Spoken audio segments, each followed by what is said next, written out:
नमस्कार दोस्तों, मेरा नाम केदार है और आज मैं लेकर आया हूँ एंटरप्रेन्योर की खोज के लिए एक नई कहानी। आज हम मिलेंगे वॉइस ओवर इंडस्ट्री में, डबिंग इंडस्ट्री में जो काम कर रहे हैं श्रीकांत जी डबले। उनसे सीधा मुलाकात करेंगे और जानेंगे उनकी ज़िंदगी के बारे में। पुष्पा नाम सुन के फ्लावर समझे क्या? फायर है मैं।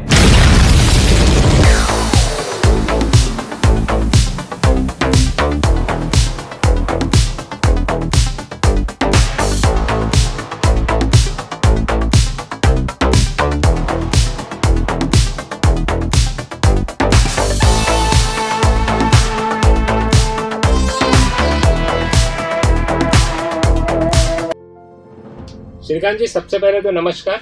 नमस्कार। आपका बहुत बहुत स्वागत है एंटरप्रेन्योर की खोज में। Thank you. श्रीकांत जी, आपका परिचय हमें दीजिए, प्लीज हमें बताएं, हमारी ऑडियंस को बताएं। मेरा नाम श्रीकांत जयंतराव डबले है। मेरा एजुकेशन इलेक्ट्रॉनिक्स एंड कम्युनिकेशन में इंजीनियरिंग हो चुका है और यहाँ पर मैं पिछले 4 से 5 साल हो चुके हैं एज अ बिजनेसमैन मैं काम कर रहा हूँ। बाड़ू सर्विसेज नाम से हमारा फर्म है। उस फर्म में हम वॉइस ओवर सर्विस देते हैं, डबिंग सर्विस देते हैं, किसी भी प्रकार के इवेंट इंडस्ट्री का भी काम करते आ रहे हैं, जिसमें साउंड सिस्टम प्रोवाइड करना हो, लाइट सिस्टम प्रोवाइड करना हो। एक तरीके से कहा जाए तो हम प्रोडक्शन का काम भी यहाँ पर कर रहे हैं। जिस जगह पर साउंड की रिक्वायरमेंट है वहाँ पर कितने टाइप का साउंड एग्जीक्यूट करना है, कितने टाइप का लाइट जो है एग्जीक्यूट करना है, म्यूज़िक्स रिक्वायरमेंट या कुछ वीडियो कटिंग, वीडियो रिक्वायरमेंट, जो भी वहाँ पर हमें यूज़ करना है उसका भी एक तरीके का प्रोडक्शन हम यहाँ पर करते हैं। ये बिजनेस कैसे आपने इसकी शुरुआत की? एक्चुअली ये मेरा फैमिली बिजनेस हम कह सकते हैं, क्योंकि आज से 20 से 25 साल पहले ही इस बिजनेस की स्थापना जो हम कह सकते हैं कि हो चुकी थी। और इस बिजनेस के फाउंडर जो है वो मेरे पिताजी थे। मेरे पिताजी ने बहुत ही संघर्ष के साथ ये बिजनेस खड़ा किया था। तो उन्होंने मुझे इंजीनियरिंग मेरी कंप्लीट करवाई मुझसे।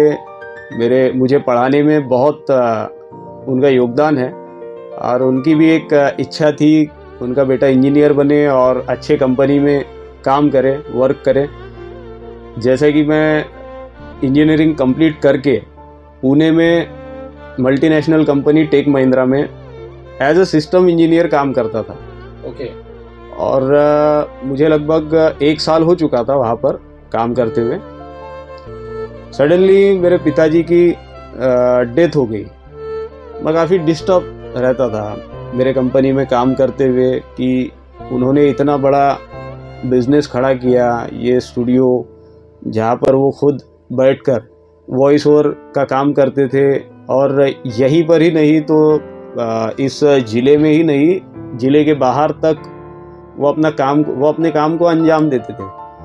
तो इतना बड़ा काम सडनली बंद हो जाना, ये मुझे कुछ अटपटा लग रहा था। बिजनेस के साथ साथ मेरे भाई ने कुछ नया फर्म, नई आइडियाज़ जो है वो मार्केट में कर रहा था मेरा भाई। पिताजी के जाने बाद भी वो इस बिजनेस को कुछ हद तक संभाल ही रहा था। यानी आपका भाई आपके साथ जुड़ गया था इस बिजनेस में। तो बट ये जो काम, जो मार्केटिंग का जो मेन काम है, जहाँ से इस बिज़नेस का उगम हुआ था, जो पिताजी ने इस बिज़नेस को स्टार्ट करते समय जिस चीज़ का उस बिज़नेस में योगदान रहा, ज़्यादा से ज़्यादा योगदान रहा, उसी को बंद होते हुए हमें देखना वो सही नहीं लग रहा था। कहीं ना कहीं मुझे अटपटा सा लग रहा था। श्रीकांत जी, जब आप जॉब छोड़कर यहाँ पर आए थे इस बिजनेस को टेक ओवर करने के लिए, इस लीगेसी को बचाने के लिए, तब आपके माताजी का, आपके बहन का, आपके रिलेटिव्स का या समाज का, जो आपके साथ जो मार्केट में जो लोग हैं, उनका नजरिया क्या था?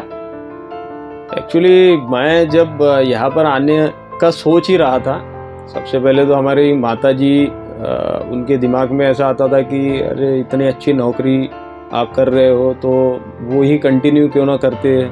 यहाँ पर बिजनेस में अलग ही टेंशन होता है, फिक्स इनकम नहीं होती है, जी हाँ। ज़्यादा शायद मेहनत लगती है। उनकी सोच ऐसी थी कि ज़्यादा काम करना पड़ता है। और बाहर के कुछ लोग थे, उन्हें लगता था कि मैं वहीं पर अच्छा सेटल हो चुका हूँ, अपनी जॉब कर रहा हूँ और एक फिक्स इनकम मेरा बन चुका है और आगे धीरे धीरे वो एक्सपांड भी हो जाएगा। वैसा बाहर के कुछ लोगों को भी लगता था, जैसे कुछ दोस्त थे, कुछ रिलेटिव थे। और मैं जब पुणे में था तो मेरी सिस्टर भी पुणे में ही प्रॉपर रहती है। तो एक दिन हम दोनों बैठ के ऐसी चर्चा कर रहे थे कि तुम वहाँ जाके क्या करोगे, ऐसा मेरी सिस्टर ने पूछा। मैंने कहा मैं पिताजी जो वॉइस ओवर का काम संभालते थे मैं उसी को करना चाहूँगा, ऐसा मैंने कहा था। तो उसमें तो भाई उनका स्किल था वो, तो आप कैसे कर लोगे, ये उनका कहना था। मैंने सोचा ये भी सही है कि वो उनका स्किल था, कैसा टेक ओवर कर पाएंगे हम। तो ये भी एक चैलेंज वहाँ पर लगता था कि किस प्रकार से यहाँ पर आने बाद कैसे किया जाएगा, क्या होगा पता नहीं अभी। तो ऐसे ऐसे सवाल जो है लोगों ने खड़े किए थे और कुछ समय ऐसे लगा भी था कि न जाया जाए, अपनी फील्ड को एक्सपांड किया जाए। बट बाद में धीरे धीरे अपनी खुद की मेहनत और पिताजी का आशीर्वाद रहते हुए ये एक चीज़ मेरे माध्यम से होती गई और इसे कहीं ना कहीं और बढ़ावा मुझे देना है के लिए। और जो चीज़ें हो चुकी थी पहले मुझे वो सीखना पड़ा, जो बेसिक्स चीज़ें होती है, किस प्रकार एडवर्टाइज करना, किस प्रकार वॉइस ओवर करना। ये मैंने पिताजी के कुछ वॉइस ओवर्स थे जो वो कंपनी के लिए काम करते थे, तो उससे मैंने कुछ चीज़ें सीखी। श्रीकांत जी, इस इंडस्ट्री के बारे में, जैसे वॉइस ओवर क्या होता है, डबिंग क्या होता है, ये थोड़ा हमें बताएं। जी, वॉइस ओवर जो इंडस्ट्री है वो 3 प्रकार से काम करती आ रही है और करती रही है। तो जिसमें है एक है प्रॉपर इंफॉर्मेशनल वॉइस ओवर्स, जैसे कि किसी जगह है, मान लो कोई जगह है, उसके बारे में इंफॉर्मेशन देना है वीडियो के माध्यम से, तो वहाँ पर एक वॉइस ओवर यूज़ होता है जिसे हम इंफॉर्मेशनल वॉइस ओवर कहते हैं। जी हाँ। और दूसरा जो सबसे बहुचर्चित फील्ड आज चल रहा है, चलन है जिसकी, वो है डबिंग। डबिंग में ऐसे बहुत से आर्टिस्ट हैं, बहुत से किरदार है जो किसी और लैंग्वेज में निर्मित फिल्म जो होती है उसे रीजनल लैंग्वेज जो होती है उसमें कन्वर्ट करना। जैसा मान लो इंग्लिश में कोई मूवी बनी है, उसे हिंदी में डब करना हो, या साउथ इंडियन मूवी जो है जैसा तेलुगु, तमिल, ये सब लैंग्वेज जो है वो हिंदी में डब करना हो। तो इसके पीछे भी बहुत से डबिंग आर्टिस्ट काम करते हैं। और जैसे आपने मान लो अभी बहुचर्चित फिल्म थी पुष्पा, उसमें अल्लू अर्जुन जी ने लीड रोल निभाया था। और हमारे इंडस्ट्री के श्रेयस जी तलपड़े, इन्होंने डब की थी वो फिल्म, तो उसमें उनको भी बहुत सराहाया गया। वो as a voice over artist उन्होंने काम किया, डबिंग आर्टिस्ट उन्होंने काम किया इस फिल्म के लिए। जैसा कि हम सब जानते हैं वो एक वेल नोन एक्टर भी है, मराठी फिल्म इंडस्ट्री में भी काम करते हैं, हिंदी में भी काम करते हैं। और हाल ही में आई थी KGF 2, जिसके लिए हमारे हिंदी में जिसने डब की थी, जो उनके यश जी के जो डायलॉग्स थे बखूबी डब किए, सचिन जी गोले जो वॉइस आर्टिस्ट है, डबिंग आर्टिस्ट है, उन्होंने बखूबी KGF 2 में यश जी की वॉइस को एक मुकाम तक पहुंचाया। तो ऐसे कई वॉइस ओवर आर्टिस्ट है जो डबिंग के माध्यम से काम करते आ रहे हैं, जिसे हम डबिंग कहते हैं। एक लैंग्वेज, प्रॉपर जो लैंग्वेज है उसमें बनी फिल्म लोगों को समझना चाहिए, ऐसी लैंग्वेज में कन्वर्ट करना, उसे हम डबिंग प्रोसेस कहते हैं। और बहुत से डबिंग आर्टिस्ट काम करते हैं। राजेश खट्टर जी जो आयरन मैन बहुचर्चित किरदार है, सीरीज़ है, वो उसकी जो वॉइस है वो हिंदी में राजेश जी ने निभाई है। और तीसरा जो बहुत ही बड़ा स्तंभ है वो है एडवर्टाइजमेंट। हाँ। कंपनी के किसी भी प्रकार के छोटे बड़े प्रोडक्ट हो, बड़ी कंपनी हो छोटी कंपनी हो, उसको लोगों तक पहुंचाने का काम जो है एडवर्टाइजिंग के माध्यम से होता है, और उसके पीछे भी एक वॉइस और आर्टिस्ट काम करते हैं। श्रीकांत जी, क्या आप हमें लाइव दिखा सकते हैं कैसे करते हैं ये?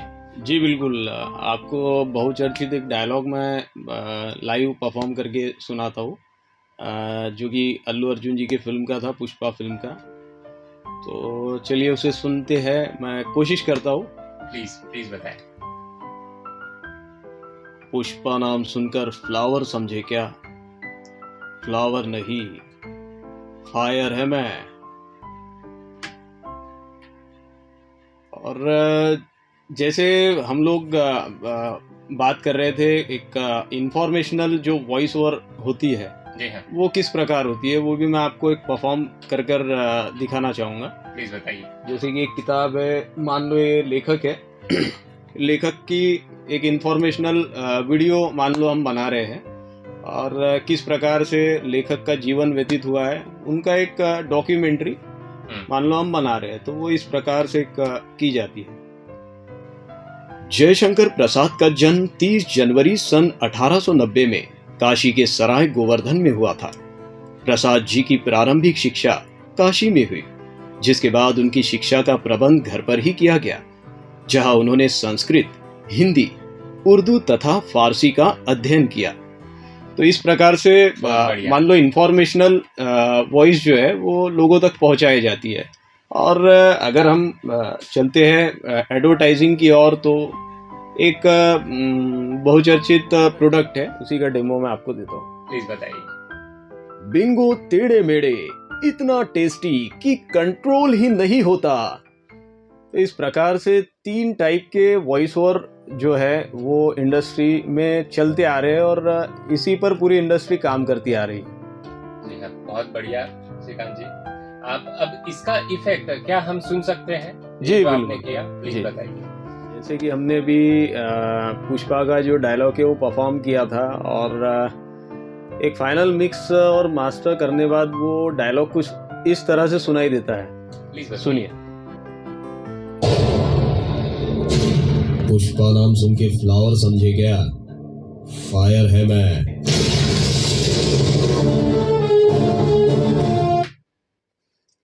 ऐसे ही मिक्सिंग मास्टरिंग सॉफ्टवेयर थ्रू होती है, और इस प्रकार से इंडस्ट्री पे काम चलता है डबिंग का। और अभी अभी हमने बिंगो प्रोडक्ट की एक एड परफॉर्म की थी। मैं आपको एक फाइनल मिक्स करने बाद में वो किस तरह से सुनाई पड़ती है मैं आपको सुनाता हूँ। प्लीज बताइए। बिंगो जेविटोस, इतना टेस्टी कि कंट्रोल ही नहीं होता। तो इस प्रकार वो जो मिक्स मास्टर करने बाद में एडवर्टाइजमेंट की एक क्वालिटी इस प्रकार चेंज हो जाती है सॉफ्टवेयर थ्रू, और कुछ एक 90% वो वॉइस और आर्टिस्ट का कमाल होता है। उसके बाद जो 10% जो है वो आपको सॉफ्टवेयर या मशीन थ्रू कर सकते हैं।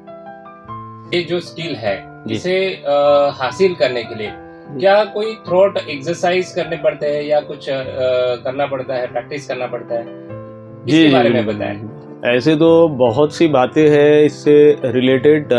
कुछ एक्सरसाइज है जो डेली परफॉर्म करना होता है, और मेरे ख्याल से अच्छे अच्छे वॉइस आर्टिस्ट जो है जिन्होंने बहुत नाम कमाया है, वो भी आज भी वो लोग ये एक्सरसाइज या फिर इस प्रकार के एक्सरसाइज जो है वो कंटिन्यू करते हैं। जैसा उसमें कुछ 1-2 एक्सरसाइज मैं आपको बताना चाहूँगा। रोज सुबह जैसे हम लोग उठते हैं और हमारी डेली लाइफ की रूटीन हो जाते हैं, तो आप खाली जो पेट ये एक्सरसाइज परफॉर्म कर सकते हैं। उसमें एक तो एक ओम चैंटिंग जिसे कहते हैं, ओम का जो प्रोनाउंस है वो इस प्रकार करना चाहिए,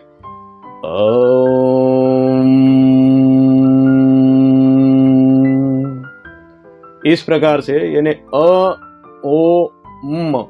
अ से आपकी जो थ्रोट है वो उसकी एक्सरसाइज वहाँ पर परफॉर्म होती है।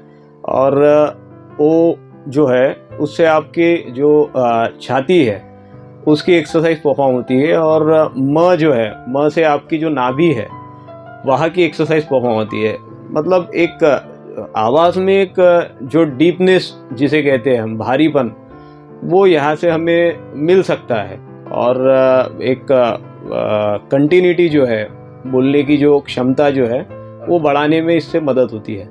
और दूसरी जो एक्सरसाइज है वो आप ये कर सकते हैं, आपकी टंग ट्विस्टर जो कहते हैं जिसे, जैसा मान लो आपको किसी ने कह दिया है कच्चा पापड़ पक्का पापड़, इस बात को रिपीट करना, जल्द से जल्द आपको कहना है, तो आपकी जो टंग है वो उस हिसाब से ट्विस्ट होनी चाहिए। ऐसे कई डायलॉग्स होते हैं जो एक के बाद आते हैं, जैसे खड़क सिंह के खड़कने से खड़कती है खिड़कियाँ, खिड़कियों के खड़कने से खड़कता है खड़क सिंह, खड़क सिंह के खड़कने से खड़कती है खिड़कियाँ, खिड़कियों के खड़कने से खड़कता है खड़क सिंह, ये होता है। या फिर कच्चा पापड़ पक्का पापड़, कच्चा पापड़ पक्का पापड़, कच्चा पापड़ पक्का पापड़, कच्चा पापड़ पक्का पापड़। इस प्रकार की एक्सरसाइज जो है वो डेली टंग ट्विस्टर के लिए करनी चाहिए हमें। और अगर आपको कुछ डायलॉग डिलीवरी में आप डबिंग के लिए काम करना चाहते हैं तो आपको एज अ डबिंग आर्टिस्ट आपको रोज़ एक एक्सरसाइज परफॉर्म करनी होती है जो ब्रीदिंग की होती है। जैसा मैं आपको ब्रीदिंग की एक्सरसाइज छोटी एक परफॉर्म करके दिखाना चाहूँगा। उसमें आती है, जैसे इनहेल करना है, पहले आपको जो सांस को इनहेल करना है और हल्के से उसे बाहर करना है।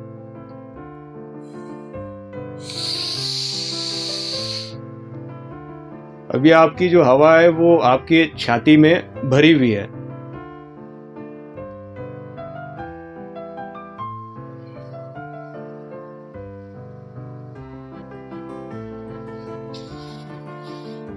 तो आपको जितने आराम से वो सांस जो है बाहर छोड़ना है, जितने आराम से आप छोड़ सकते हैं उतने आराम से। इससे आपकी जो लाइंस जो होते हैं, जो बड़े बड़े लाइंस होते हैं जिसमें आपको एक कहीं ना कहीं रुकावट आती है, या फिर डायलॉग डिलीवरी में कई तो अपनी आपकी आवाज़ जो है रूखी हो जाती है या कम हो जाती है, वो एक दिक्कत जो है आपकी इसके वजह से आप प्रॉपर आपका वॉइस ओवर जो है ड्राइव कर सकते हो।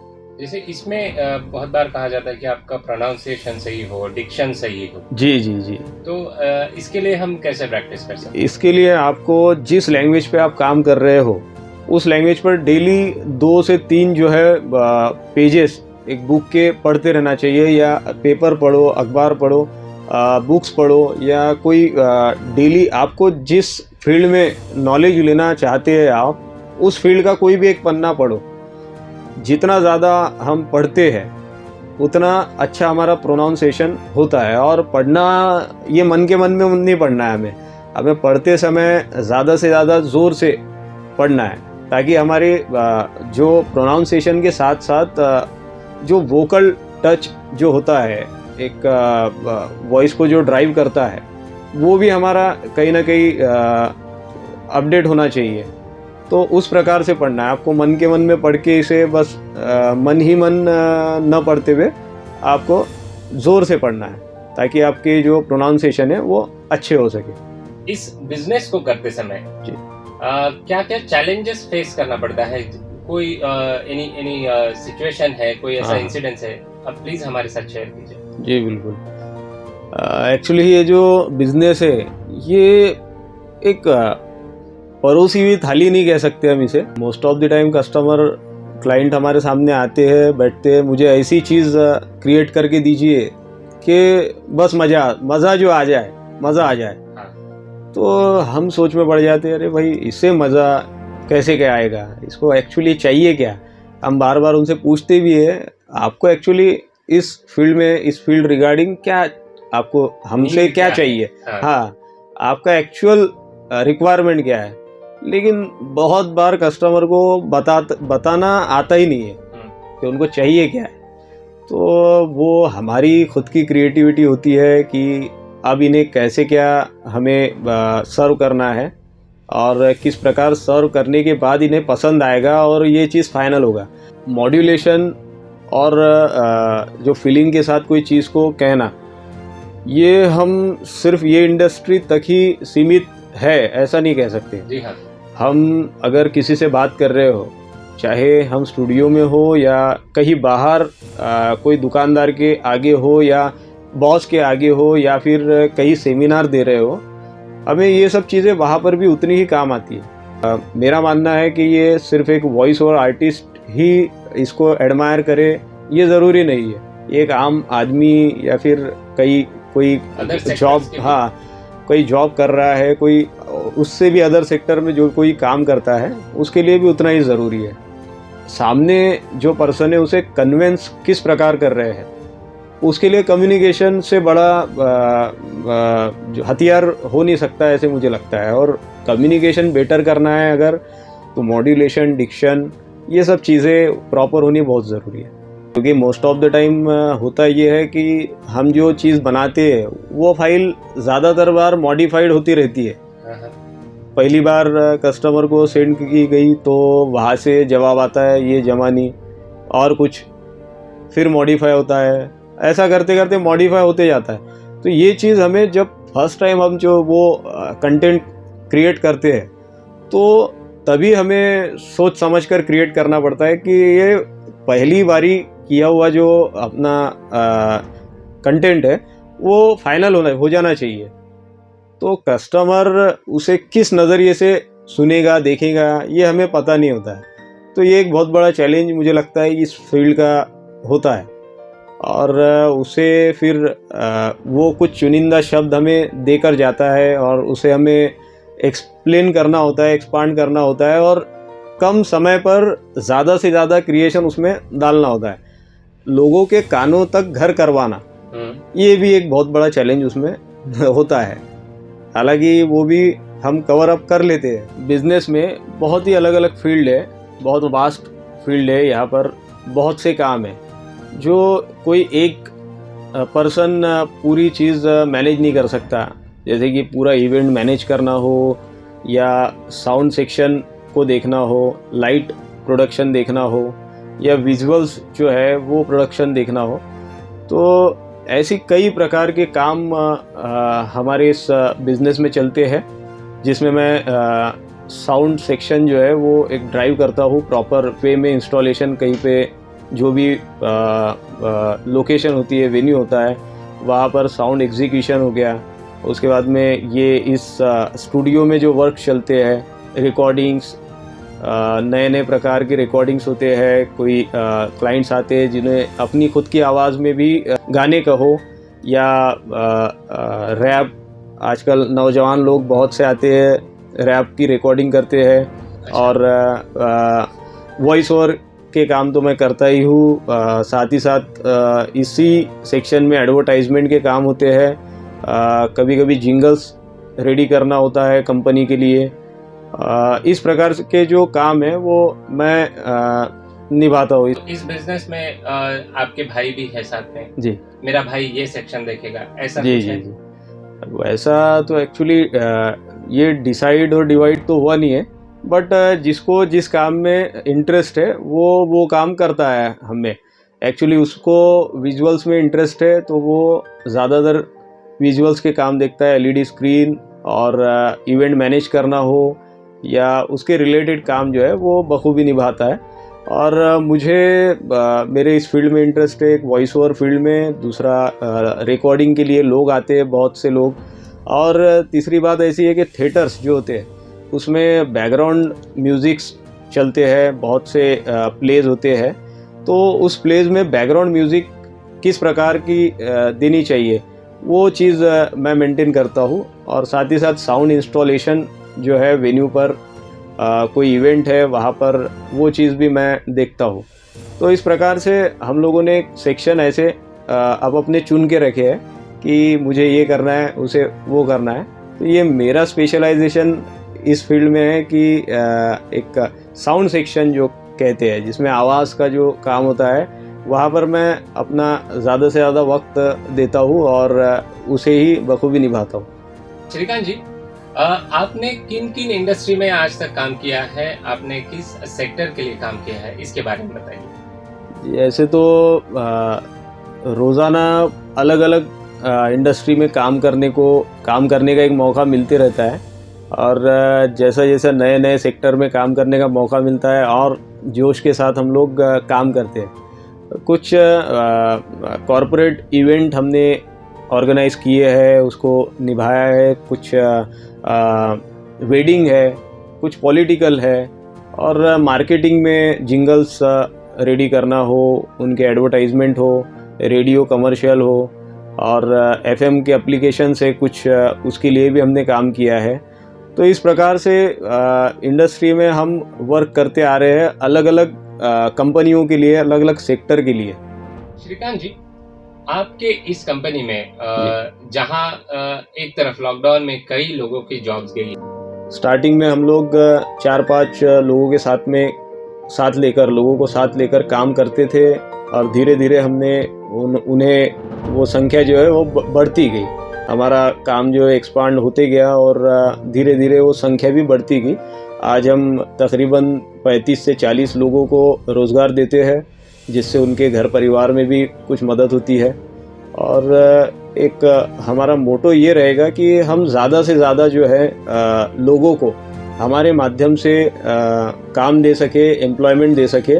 और चंद्रपुर जैसे इस ज़िले में जहाँ लोग बाहर जाकर काम कर रहे हैं इस इंडस्ट्री के लिए, जैसे बड़े बड़े मेट्रो सिटी में मुंबई, पुणे, वो वहाँ न जाते हुए हमारे माध्यम से यही काम करे और उस लेवल का काम करे, ये हमारी एक इच्छा है, हमारा मोटो है। इस कंपनी में न्यू कमर्स के लिए क्या अपॉर्चुनिटीज है, इसके बारे में बताएं। जी, वैसा तो हमारे ज़िले में इस इंडस्ट्री में न्यू कमर्स के लिए बहुत सी अपॉर्चुनिटी है। और क्योंकि होता ये है, अक्सर लोग कुछ चुनिंदा प्रोग्राम्स चलते हैं, बड़े बड़े कॉरपोरेट इवेंट या वेडिंग इवेंट कहो, जब कोई बच्चा इस इवेंट को देखता है तो उसे लगता है कि मुझे भी इस फील्ड में काम करना है। समझो उसमें डीजे प्लेइंग करते हुए कोई लड़का उसे दिखता है, या फिर लाइट का काम करते हुए इंजीनियर उसे दिखता है, और बड़े बड़े साउंड सेक्शन को हैंडल करते हुए कोई इंजीनियर उसे दिखता है, तो वो आकर्षित होते हैं। बट वो अपने माता पिता से कह नहीं सकते, क्योंकि उन्हें पता होता है अभी तक की जानकारी के हिसाब से कि उन्हें पता है ये चीज़ सीखने के लिए हमें बाहर निकलना पड़ेगा, हमें बड़ी सिटी जाना पड़ेगा, कोई दिन वहाँ पर रहना पड़ेगा, कोर्स करना पड़ेगा, डिग्री करना पड़ेगा। तो उससे होता ये है कि उनकी यहाँ की जो पढ़ाई है वो छूट जाती है। यहाँ की पढ़ाई छोड़कर स्पेशल वो कोर्स करने के लिए निकल पड़ते हैं, तो माँ बाप उन्हें वो अफोर्ड नहीं कर पाते, और उन्हें जाने से रोक देते हैं कि तू अभी तक तो अच्छे से पढ़ाई कर रहा था, अपनी फील्ड छोड़कर अचानक से क्यों जाना चाहता है। ये सब बातें वहाँ पर आती है। बट हमारे माध्यम से हमको ये चीज़ एक कवर अप करना है कि जिस प्रकार आज भी हमारे जो एम्प्लॉय है वो अब अपनी फील्ड का नॉलेज जो है कॉलेज के माध्यम से ले ही रहे हैं। कोई डिग्री कर रहा है, कोई डिप्लोमा कर रहा है, उसी के साथ साथ वो इस माध्यम से काम भी कर रहा है, एज ए एम्प्लॉय काम कर रहा है, पैसे भी कमा रहा है, और अपने जो कॉलेज में एग्ज़ाम ये सब चीज़ें वो दे रहा है। जब जब उनके पेपर्स होते हैं, उन्हें छुट्टी चाहिए होती है, वो छुट्टी लेकर अपने पेपर्स वगैरह देते हैं, और उनका एक अपना जो कोर्सेस है वो चल रहे हैं। बट पार्ट टाइम भी वो कर रहे हैं। जी। और साथ साथ इन चीज़ों में आकर वो थ्योरेटिकल और प्रैक्टिकल दोनों भी नॉलेज यहाँ से गेन कर रहे हैं, अपने ही शहर में रह के, अपने ही घर में रह के, यही काम करके उन्हें वो नॉलेज मिल रहा है जो इंडस्ट्री वहाँ जाने पर देती है। तो मैं न्यू कमर्स से अपील करना चाहूँगा, अगर आपको इस फील्ड में इंटरेस्ट है, जैसा डीजे प्लेइंग में इंटरेस्ट है, लाइट प्रोडक्शन में इंटरेस्ट है, विजुअल्स में इंटरेस्ट है, स्टूडियो में इंटरेस्ट है, या वॉइस ओवर, डबिंग आर्टिस्ट, या फिर एडवर्टाइजमेंट में इंटरेस्ट है, तो बेझिझक हमारे पास आए और हमें इस फील्ड को वास्ट करने में, चंद्रपुर शहर में बढ़ाने में हमें सहयोग करें।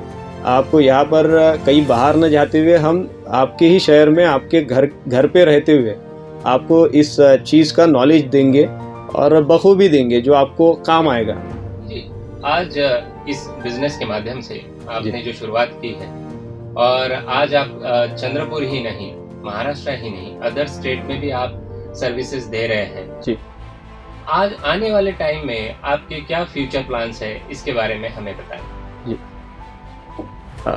हमारा एक सबसे मेन मोटो तो ये है कि आने वाले दिनों में इस जगह पर एक खुद का प्रोडक्शन हाउस हमें क्रिएट करना है, जो बड़े बड़े मल्टीनेशनल कंपनी के लिए काम करे, ग्रैंड इवेंट के लिए काम करे, इवेंट में कोई चीज़ बाहर से ना आते हुए चंद्रपुर से ही मैनेज हो, कहीं बाहर किसी क्लाइंट को जाने की ज़रूरत ना पड़े, उनका पूरा टोटल रिक्वायरमेंट जो है वो इसी जगह से फुलफ़िल हो सके।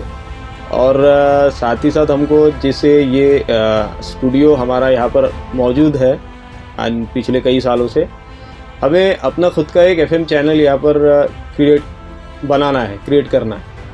और आज जिस प्रकार से हम काम कर रहे हैं, जिन लोगों को एम्प्लॉयमेंट जा रहा है, कई गुना उससे ज़्यादा हमारे एंड से उनको एम्प्लॉयमेंट जाना चाहिए।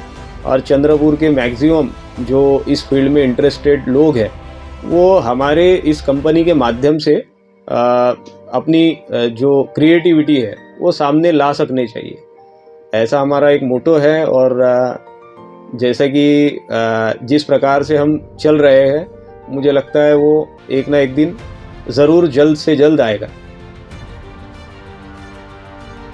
श्रीकांत जी, आपका बहुत बहुत धन्यवाद। आपने एंटरप्रेन्योर की खोज इस कार्यक्रम के लिए आपने आपका समय दिया। Thank you. आशा करता हूँ इस वीडियो के माध्यम से काफ़ी लोग आपसे मिले, नए जो लोग हैं जिनको इंटरेस्ट है इस इंडस्ट्री से जुड़ने के लिए, वो आपसे मिले।